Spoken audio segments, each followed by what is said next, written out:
ole nga thatu te in zawa in che bai levek ule slowly bung som ni le pathum na kan ngai thla ka lo hun le ta he thon thu ngai nom tak mai min je sak tu hi Nutei Tuahzo Chhakchhuak ania ngai thatu ten like le comment kan lo nu che le vek anga min la subscribe lo ngai thatu te zinga in omani chuan khongai taka min lo subscribe ve vek turin ka somin ka ngen cheu ani ngai thlang ule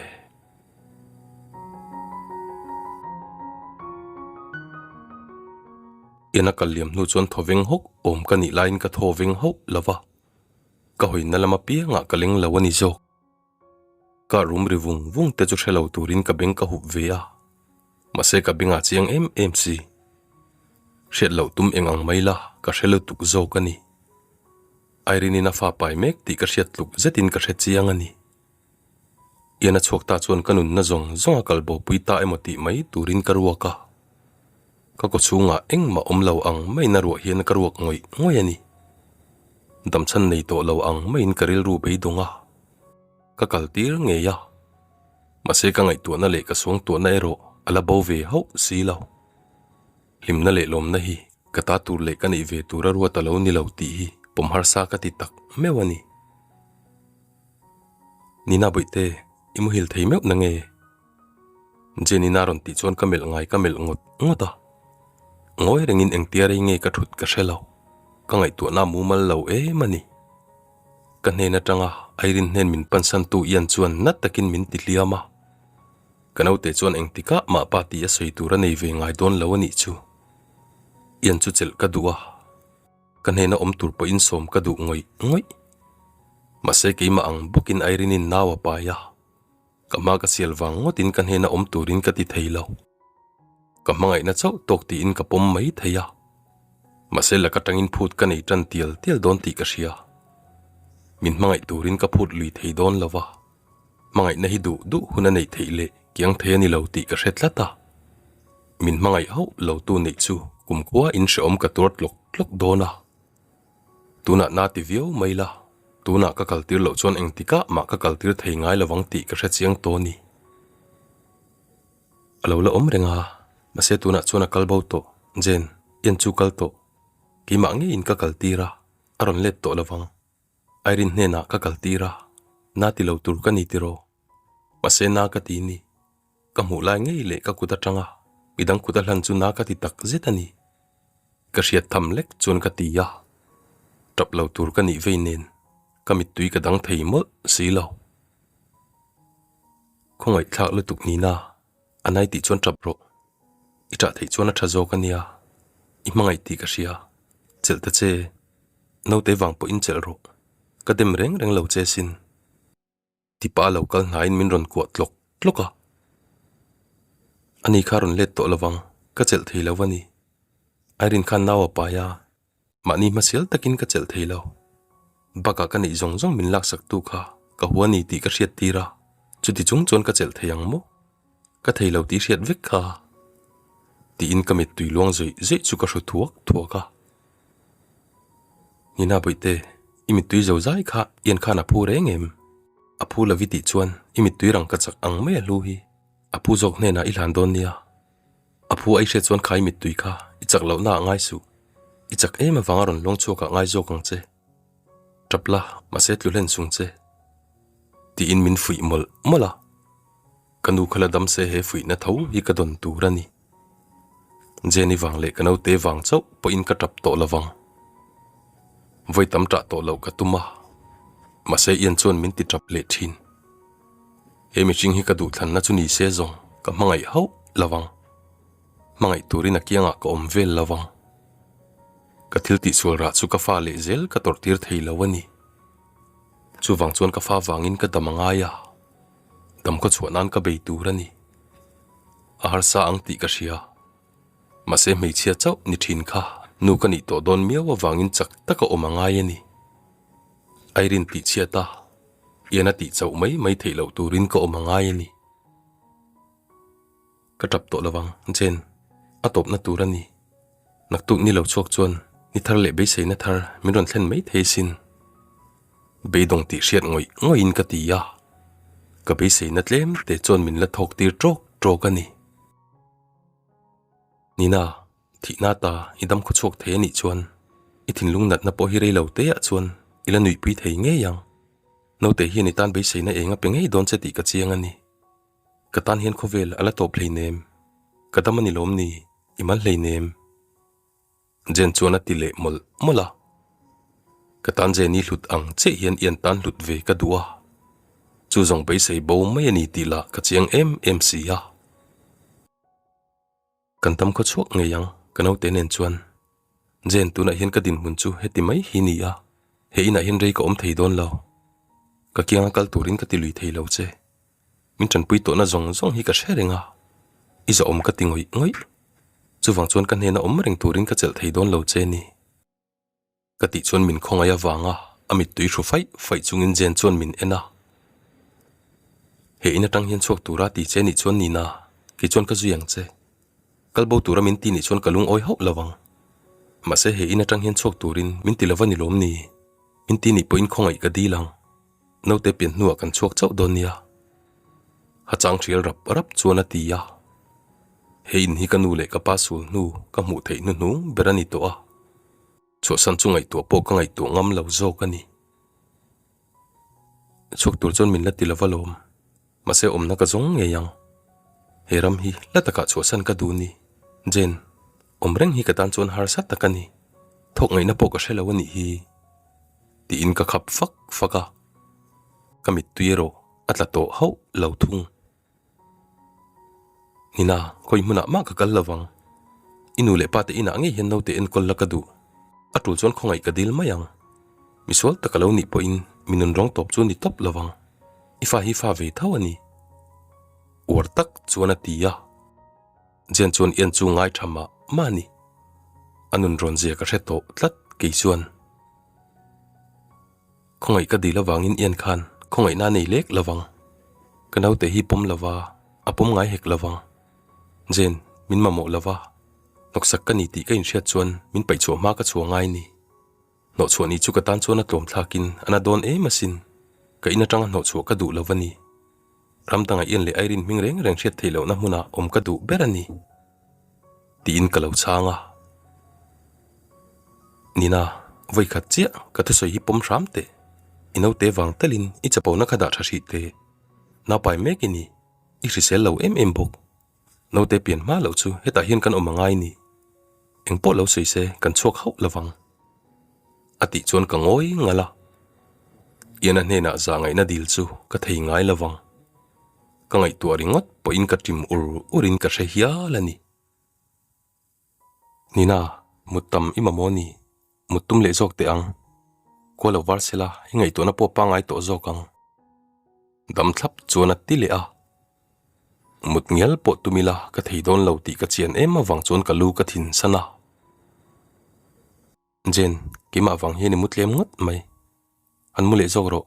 klifim dong turin ka chok zokange ka ti chuan anur nanga yana ina rang ka chak sanga langa siam ni ve lo ma se ka ina sana po dar kara hriat thei veka chu sana man tlom tak chu ka ena jinglam dar nga lo ri don der to nang main khoya ma ka kaltir don reng lo che pon klifim don po ki pon ka du ve tholom aron tile hala min ngai tu na o tak ka hriat chuan ka hnu ka ul le treu to jen ke hi ka in that lawang nun na pani ke ma oma ka ti thei leinem ka ti lawang chu ting ti turin ka hoi sen tok lo dam turin ka chak to lo mai chawani hi ka ti po chon min zui tlata lulul zetin ka bularon kalve zela ke ma in min thla thlama tum lo shim ti lang rengani ni tin ka naute tan lui ka tuma har sa le ma se jen chon min ti lim ram thin yan chan chin chu ka ngai ven lo lui tlata ama pon min lo ti boi to hek lo ka mu thei turin ka naya om lo ani jok company ya ka kal to ngai lawa farmhouse chu ka khovel ani ya ka khovel zim te ya chon lim na ka zonga klifim le sawa ramri te chu ka tan thian tha beran ni farmhouse pia chon ian mi chorten na anron thok renga indangan lo sa ti ka ria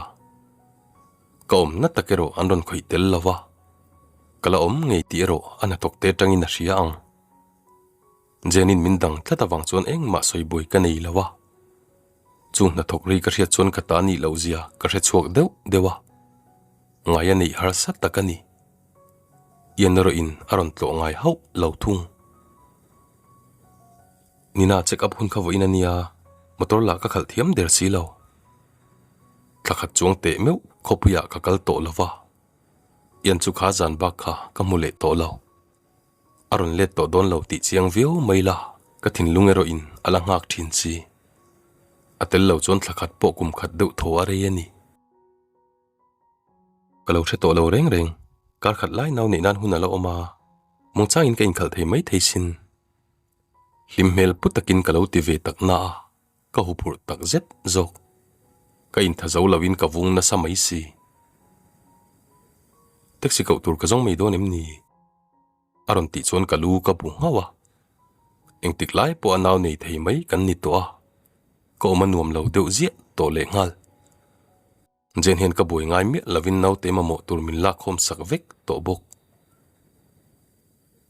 doctor phone mai la ani in naw nei huna tia kal ta mai la ka ti le rama khopui kal ka hre zia chu jen chuan a hre thiam nge yang anur nang bok kumpoi ni biru thei don leinem ni na khopui kali hre zia ka hrialom ka ti lui ngai lo che ma se hre eng ang mala I kala ngai don tho thowa Mr. Reed I mungai don ti na poni lo mong changin in siam la taxi ko tur kalo zongang aron ti chon jen chona soi dikani eng kima in la sangin yan le kai noya in la sang mai la khopia chon ka kala langai tho tho don tlata yan muturin ka kal don lawa damdoi ina zo kani ka kal don ni taxi ron thlengania nina iman to em aron ti chon mong changin jen min lo nga nalama chon ka kala kapumpol lian to tak chuan min ti bial vekin ka hre hial mai kalokal jen no te wang hian engma ka in me to lol lo tipa chuan mong changin ka kala jen khopuya kal nung beramin honsak korfol dum thui moi tak ka ha a amana to hle ang ti ka hria man tam tak thom no min lo le saka ching fo hi ka hre thiam lo lek zo kani in me tak zet ni na I moi pu yang ti ka chiang ani aron ti chon min fak na wang chon kanui haka kathin lung takero in kanui ngai to lo ti ka in Chhakchhuak chiani motora lo thleng toi ti mokatia ti in taxi om reng chu ka mu hau lawa ka in bul maya chon chol ha dam na ti hriat ngoi ina ding wang to a na thok hawan om nual bok salam so in lo mero ni puilaya thlifim don na turmin siam saka ngai mi la aron ti chon jeni ang hian ngai ve theila ka tingot mai ke chon ko om na hun vel hi ka tani lo zia min hril fia tua ka ngai mi thung taxi reng lo la thleng lo ka tinon le sapa yan na thok hau mu chu ka du lo berani nei ka nei to lo zia ka ngai to chok lo thei si lo taxi ka ko le lo lom motor man tur ka murem chang lawa taxi la donila hare takan nga ngai dona jen chuan a ti liam le puata Mercedes car chu kan lampan chuan a ron tlana kan om na bula chuan a ding chia le ngal ka mu tira tangin chu car chu ian ta ni ti ka hria makti wangin jen chu ka en kok buk nina kan chuan na tura ni hi jenina ti chuan a ata emoka ti hialani kara tang chuan ian chu in thazau ti hriat ngoi hian a ron chuak le tanghal kar tam takania akar hi engtia lo hre chat thei nge kani po ka in hre to big lo jen zoi sapin ka ti ya in chunga lu le mai ka du rum ma se jen chon ka kutaron vuan vata ikar min man tir dona wangin kan lom hle mai dam thlap hian a ti ya iana biak dan vel chu danglam riau win ka hria an in nel mel to tlatani jen idam mo nina kanin mulo na reita le mai kakara hi ni chong du ho lawang ti ka hria ni masai ka tel ve don lawa itan hre na tur om lawang ti ina kar chu kal hualin kong khar chu honga jen chu kal mai atuma keiro ka din na ngai chon kala ding reng thung nina kan tlai don ania jeni chu na ron ti le a thlakat chuang yên chu ka hmu tawh lova ari na tla hniam ti ka hria amit meng chu chaw hle ti hriata asam thur deuh bam chuan a hmel lan dan ati phel phanga amit val deuh kang te chu rei lo te kamel chung po in ka hmu man vekin ka hria taxi danga kau thei renga lom jen he kara hin ka kal du don lo ti hriat te chuan engfangan hena hin min throi tura khongai dil nge moi ni le kati chuan ian hmel chu dang lam ei lova thingrim hmele ma po apu chuang hek lo nina taxi kau tura wang ania he muna hin taxi service om lo ti hriat kha katina lawang che aron ti chuan a o damma ma chu ka hrethiam lo lek lek awa chuan chapo na le hindu to na lamalang lova fiat takin thil min hril fiat tuma ang ber zok nina kan tlai the nia jeni chuan naron ti le a yan chuan ka chi patangin ka keler thleng chuan mit khap ho lovin min ena zam le mai turin min ngai po ni ma na le tun mani na mei che chak lo tak a en ringot po zam thin ni na kha kani to lo ti mu tir tumin ka in thunun tlata chuti taka ka in thunun thei chu mak ka in ti hial zok yan mel dang lam taka chuan chapo na lang lo wang po ni ma na kar kong khara von na chu thlaina tol nung hrata jeni chuan taxi ko tura om lo thu seinon le wang chuan tuilo zetin kara chuan ka luta dik tak chuan tukin ang bok khan ka pumana le riai ri to thlat reilo te are le mai don ti ro ka hria anarei ngai thlat lo yan kan rolin i local ve thei thawania jeni chuan ala ti tak ang deuh dewa ka chhakchhuak hala yan hi chuan ka om hi chu ti nuam lo thin tak mewani kararon chuan le lek phei chuan ka pum mai ni lo kalu thleng chuan ati na vekang ti ka hria arim pa rak te chu la dang lam ei si lo nina du dana ni ho lawang jen kal ro aron ti supa eng tik lai ma ka du dan ngai pui mo ngai ho lo kha ni ya ka du lo zonga om nuam ti em khan ka du dan le ngai dan angai pui mo ta thut chu hriat thiam har sa khop mai lim chan thiam tak zong ani te meu mai kardar thalanga tang chuan kan tlan liam tur chu min enjoy reng ti ka mu thaya yan chu in thak dang lam thei renga tuna po ke ma min ngai tua wanga ka ngai dan la ni ho lawang he pa hi ka hre chiang lawa kala hre chiang lo ti ke in hre chiang tulani kardang min zui tlatin ka hria kati chuak khala jeni ve thung chuan no te chan chin chawa soya karmin zui tu ni om tak chu amu ve mi lave mati mai turin driver nen chuan an om tlat thung kar lawa dam to in chu kan thlenga min lo zui tu kar chu kam suala ni zo ngeyang ke mai hi tu ma min lo zui ho lawang mis ni na no te hi ni pa nga in nei thei lo mai thei ni zai po ngai la ka zai mai ngam top lo mai che nang hi inen kol thaturin ka ti fo che kha doctorina ron ti chuan ka pum chu na le riya ka pum hi ana deuh fawa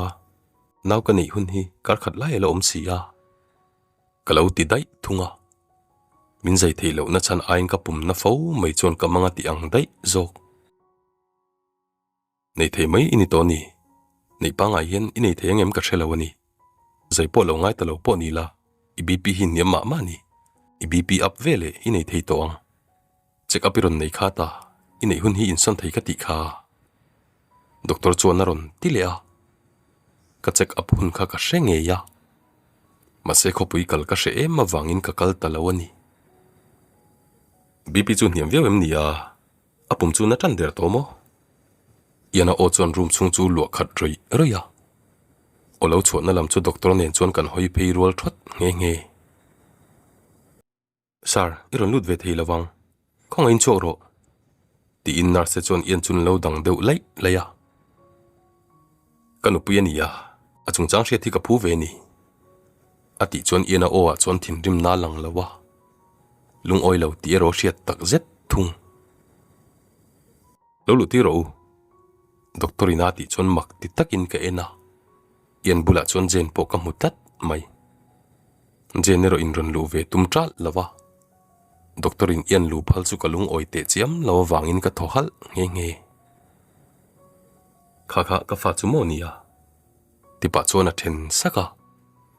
atong ria chon tor na ni om tak alang chuak tel roi bok no te tha lo lang chu en ngunin amit pola son ei lo shim mis ni na hin pasala nei lo emokatia sar kan nau ten an lo dan che wangin ngaidam kadil ni rose doktor chuan alo ti zata kanau te mit khapau lawa en te chuan ka chungri lati na vong ani athole deu hala kanom sangria masaya pa kani na bo lawani nina nutei ti hian imu thei mai zel ti na ni mo aron ti daya ila mu ve thuayang nge imu Tuahzo yan lokal ve turin ka du lo che ni kati chuan a the baka nutei chau chuan a thin lung zong ala emoti turin a en na mit chu la son lo reng chu zong thil thleng har tak turani chu doktor nutei thala khamin pe theyang tero kol thata tan ka du tlatani ti pa chuan Chhakchhuak thut ni mai om hian min lo mela karon lu donin soika soinon le teu aron tinon le ngata atong ria chuan thu nei na ni om takalang chuak le to nina hi tuna hian auto lovin en kol kaduni abipi niama apu makhat to kin ana to a engpo thleng thut thei ani to tlatani doktor po chuan alo ti ve maya chuma boina om lawang en kol na thabere pe turani tipa chuan ian chuan ka kut chu ron vuana ati sol ti in che ina thla le vata she mel zetin ala mala let lai chu ka mureng kain en kol na tur chu ka nei ve kalau ti hal thunga nina khongain tuntum chau chumin dangsu kal tura min ti wangin ka kal to a hero ka tinge yang dam chunga in chirna tur thil dang ti ka du to reng lo ilaka hian bei se na ka nei wanga ni lo nina katan bei se turi om lo zia chu imita ka muni mase ol sam taka ka kalbo wang hian ka thin lunge ro kalbo ve ni lo chans vai khatal ka nei na tur hi bopel ka tum lo ani aron tingit chara min ngai tu na chu der mai ani lo ti lang reng na in karing hlol lo ani ang mi chapau le thu du hi dam chu ngin ke ma wang mai hiana in chir nga in karing lo ani min ngai tu om takhan om vel su ko vel mi hring zong zinga hian nangber kherin min ngai tu hi ka du lo ber ani ka chak tok itel lovin thlako chung te meu kanun ka mang the ni lom ni ti in ka khap sok soka tuna hiana in thiam lo mel mu ka du reng lo chapo takin om sela min kalsan sela katan be sei omani lo zia ama chon lang se ka du ni kangai to lawa che ngai theyang ma sei tan thalo tur chu ka ti tir lek lawang che irilu min turin jen ka kolu donani kenen chon eng thuma kan sei kolul lawang tipa chona in hervuta apen tan chu ni tho thang bok ka soi chu riang che nina dam cheng lo chon he mun hi I chu san karem ti lawang chu wang chon jen thu tal o yang che ron hoi le to ho lo chona ti ya a chuak ngal nula rei lo te a jen chu ron lu ta yan soi ang che chona ni poina ron soya nial thei kan itlat lo doktor nina hian thatakin naw ni theyang tiro jen chona ti ngal zata doktor berin ka BP up vele thatakin naw ka nei theyarin thu sei chuan ka thodeu hoi nge ase nge yang ka ti chong lawania kan tumanga zai ngai don ni point lo om mi lo nia pasal thatakani ya en kol na thatak kan pek lo chon min thadu mai mela puwa nina hi pasal kana mangai om che le mai doktorinaron ti chona thu sei chon ka mit tu ti tla lo chau jeni kut chu nget takin ka huma ka khur thei hiya lani chan mai ngai na po ka shelo zok nupa kan ni to lo tia aw chiam ka du na chu ka in sum thei rama ka om na tur boi puin chong ngal lo se chuan min tina tu mai ani ti ka soi chiam nge yang kan lal thar lo peng tur chon ni na itan be se na thara ron thlen nge yang ti ka chiang ani chu wang chon doktor in tha tiang hian relo te chung chu omang che itan kan om reng don ania jeni chuna timul mula kebin nom farana min son lai te chon ian chu kamel deu na in kamu pha ka le to hau lo tui tang lo zetin dam to ina chon ni te meu ka le to dam to in nara na ni lawa rum nom taka ka boka wang chon suma hau takle ang ti ka hre thiam ve vek ka fatan in ren taka ka lo chon ka nei sa hian rei min dai lawang rum hei aya man tlom zo ka in son ka du zo ka ni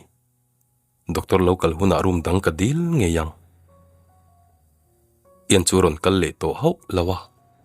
local lo se ka du zo ka ni amela min khongai na tak te amit menga naw te du ve je lang te kha ka tan chon mu she to pani no te min lak saka du don ti ka ria kha amela min khongai na ni tak kha takemoti in ke hian be sei bo mai tur yen laka chon ka lo be sei le ang ti ka hlawa me cha tak kani wangin khongai na chu mangai na mati in yan chu karing le mayang ti ka hlau bok chu wang chon yan chu ka mu to lo top turin sela ka mu aron in lar lo sela ka tan dam kho chol samzo nge yang be sei lo tur be sei na hian min tina a tun thleng hian kana vonga kala na fo mai ani hi kapum churon nom lo le tan to are le mai karin wangin nars po ka kau du lem lo mase tum danga kapum na ne na in ang tlat lo anarei tula tor thei pia lamani to tlat ka than fi maron tla fop thei ya lani ka khumbul mai nars ko na reng po chu ka ban phato hau lo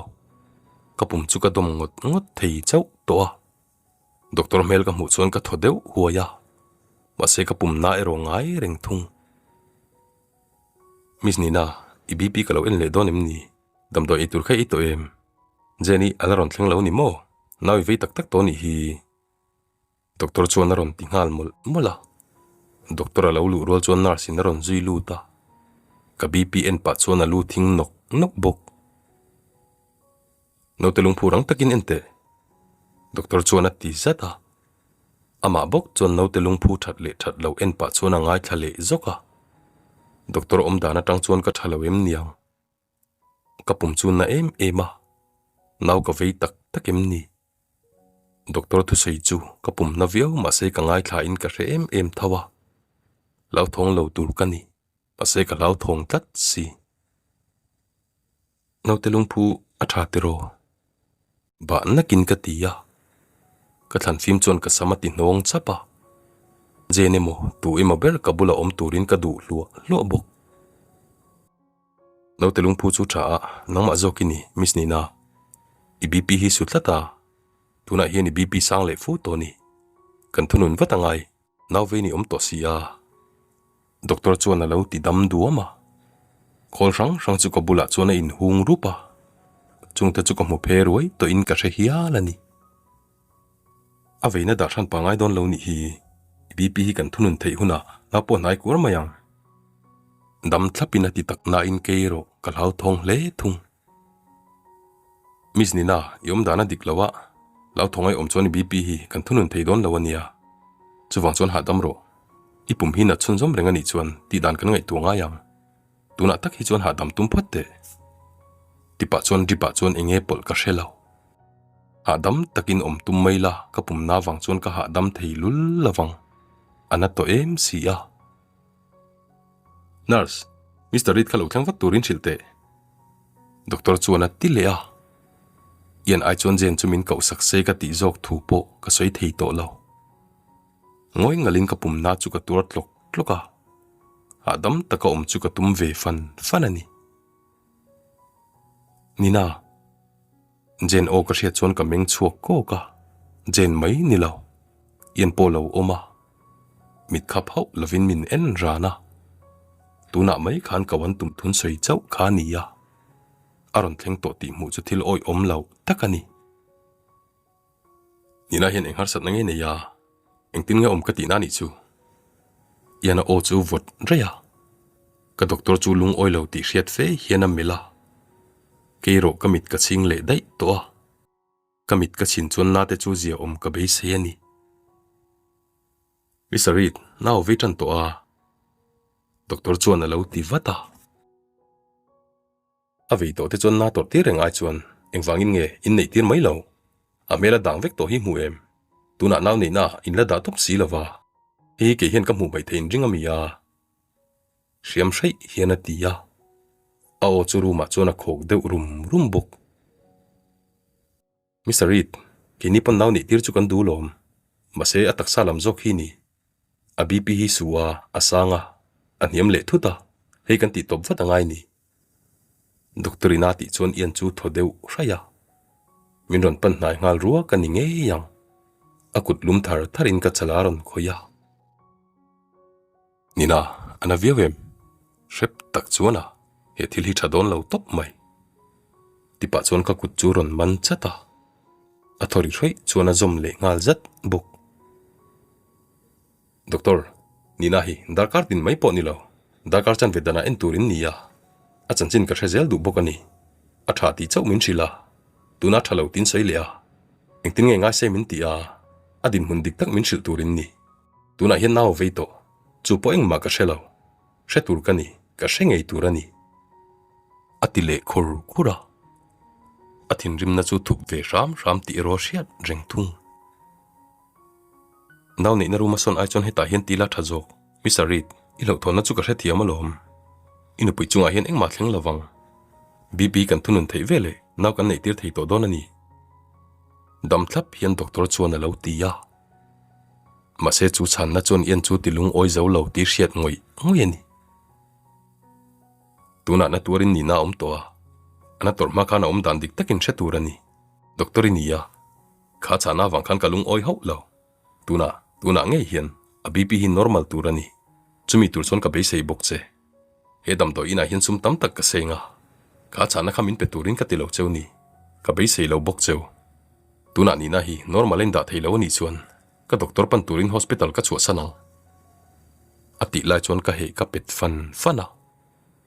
nawi natzia an soi le mithiam te zia ka chiar fo to a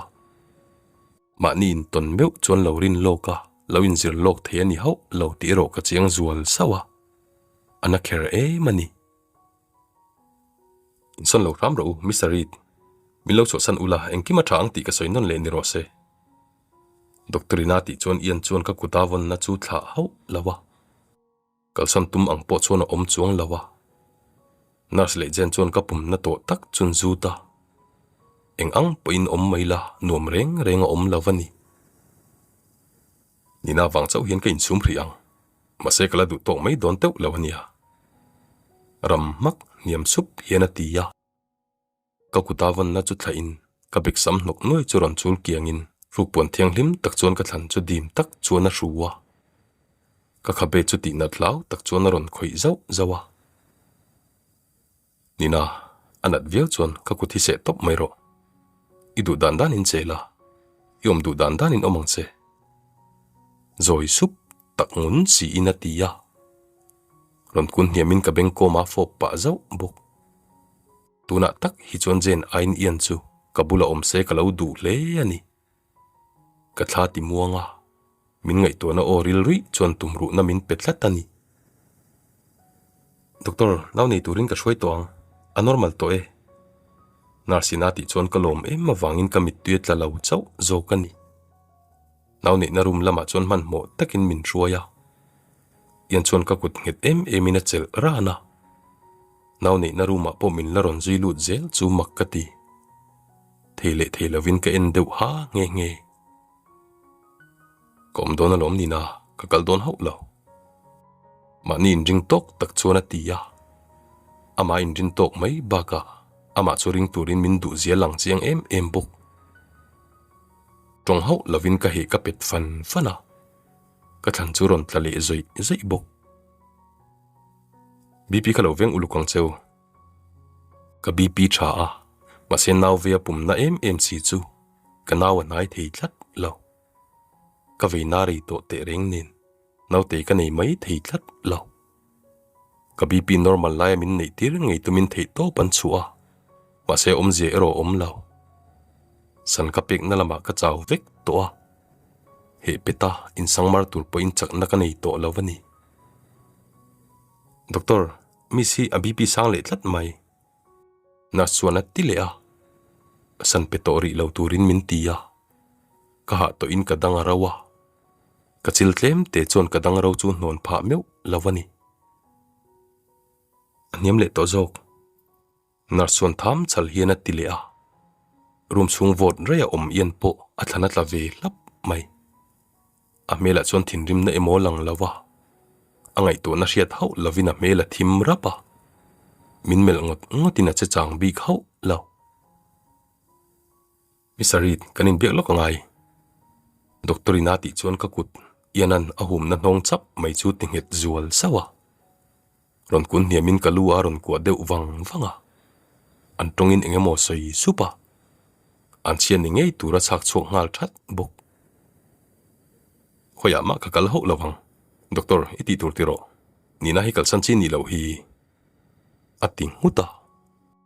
atong ria chon thune na lam reng alang to lawa mani thudu tak yan kha omle to ho lo awo te chu tham truak to zo kani tor pathum lain oma nurse pali anom bok re tak in pe na manani lawania doktorina ron ti le chon she me zet hian ka kut chu phela tak ngunin min en le te ya athan tla chona mel chu tinel om lo le zual amit uk khara chona ngai to na om re ngalang thei chuang lo kalau let vatang ati sup nu chona nin ji chuaka mase doktor lo lu le chon ian nero aron lut tel to hau lo miss kan zai mayang che lo la ni pangai po in inei thei nge yang masai omdan hian azir lo e maya zai tu rei taksa chak that lai hian kan zai zo kang che ti in zai tur chon min bot saya ka bp bokan ngak le a min zai ma in ian churon let le ngei ti ka ria masai kaming phi chei to rum chunga thil om te po chu chiang lo ruwa in ka mu vek to zo nina thidang thei ni lawania min huat je khangai to la min huat ema wangin da milangai ti hring che thidang tur ani lo chu thupe kani aron ti chon thupe khau tak chu ni ka dole thei lai chu ni se chon thin rim takin ka ma chon nge yang awa chon thei na takalang chuak tela chu kangai em thin kha ni re ngani in zai na rum lama min son le ti ka hre ruai ruaya thil eng pup ka mu a an man rori po ka hre voi bok dam lo hi doctor abi pit la niam chakte nia nar chuana lo tilea kanara thilan ron wo ngal sok bok haba kan thon hiam tir to su angai ari lo te din tir dan ngai to ro doctorin atiri ka shelea abak eng ma ka zom to lo ingtin nge ko oma naw kani tangi talo reng ka to lo ka har le meu chon karum om na khan kalo om le reng to khol chi sang nen thlun zomin kalo om nuk to kom na chungai to cho lo ni la mia emo ka in ti hia lang ilo har to ka van lom tak em lalpa nina itur suak thei ti ka siani i chak to kani mitui shu khul thuak pa injen chona ti ya a o tial ran le mit nong sen taka chon tap na sa ti siat ngoi ani khoya nge ka naute chen naute ka nei to em ka ti tham tria ka kapum chu la pur a ka ma sen tuam lu ti ka se thei mai dar thalang lian tak oma chon ka thla ka muwa ka dangin ka sama por em le ngal ka naute chu khoya nge naute chu kala nei lo zo kim ni ti pa chon thut mai ka tuma ma se jen chon min lo dang vat thung nina imut ringai naute nei to irin ang chin mi pa ni a mel thatak zet naute da na oma ilamu thei hri lawang dam thlap hian atia ka naute ka pai lai atang renga ka mangai to mu thei lawa ko om chu kana ngoi mu vat ka cha ka ma se mu thei kalani si lo mi pa mo kalpa kalome amel thang ka falom ka mu chak to in ka ko chak to ni kalau ti sap thunga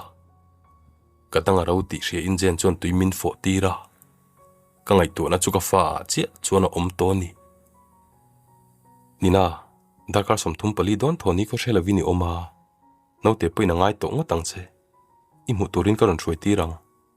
idamanga note chuni tin imu thei don alom tuna chon rei lo te bak imu thei don lo ti hre don nia ti in doctor le nurse te chu ko le te ya ani po ka har le to wang chuan an lomin thale wat turin tu sak namin hlan mol bok no te chu rei taki mu thei don lawa ma se Nutei pe khuna pianga in Nutei pe theiang an ron ti chuan ko o liam puata no te ka mu chak to e ma wang chuan ko o liam mai lo thei lo no te chon ron kal dona ni na boite ngak ram ro jeni na ti nu rei lo te ya narsin ka fa ngei mai chu ron pom lu ta ka kuta ka pom tur chu jen chuan rang takin min lo pui wata kanau te ka pom rol chuan eng tinama ko amel ka mu ma hawa tanga ka mangai to chu mangai na men lo chuan a to min tuam lupin ka sia nu kapa tu in nei to sin min ven him sakani ti ka sia ente u ka fa pa ni hi in tu pa hi min an kol thin ang khan mangai na nen ka en kolang min ven him saka wangin kanu kapa kalom lutukani omve ula ka van du em ti in ka phun sapa kamit tui tla tur chu ka thunun thei to lo kalom na mit tui le kalung chiat na mit tui chu in pol nokani ni na hi no pangani to lo sin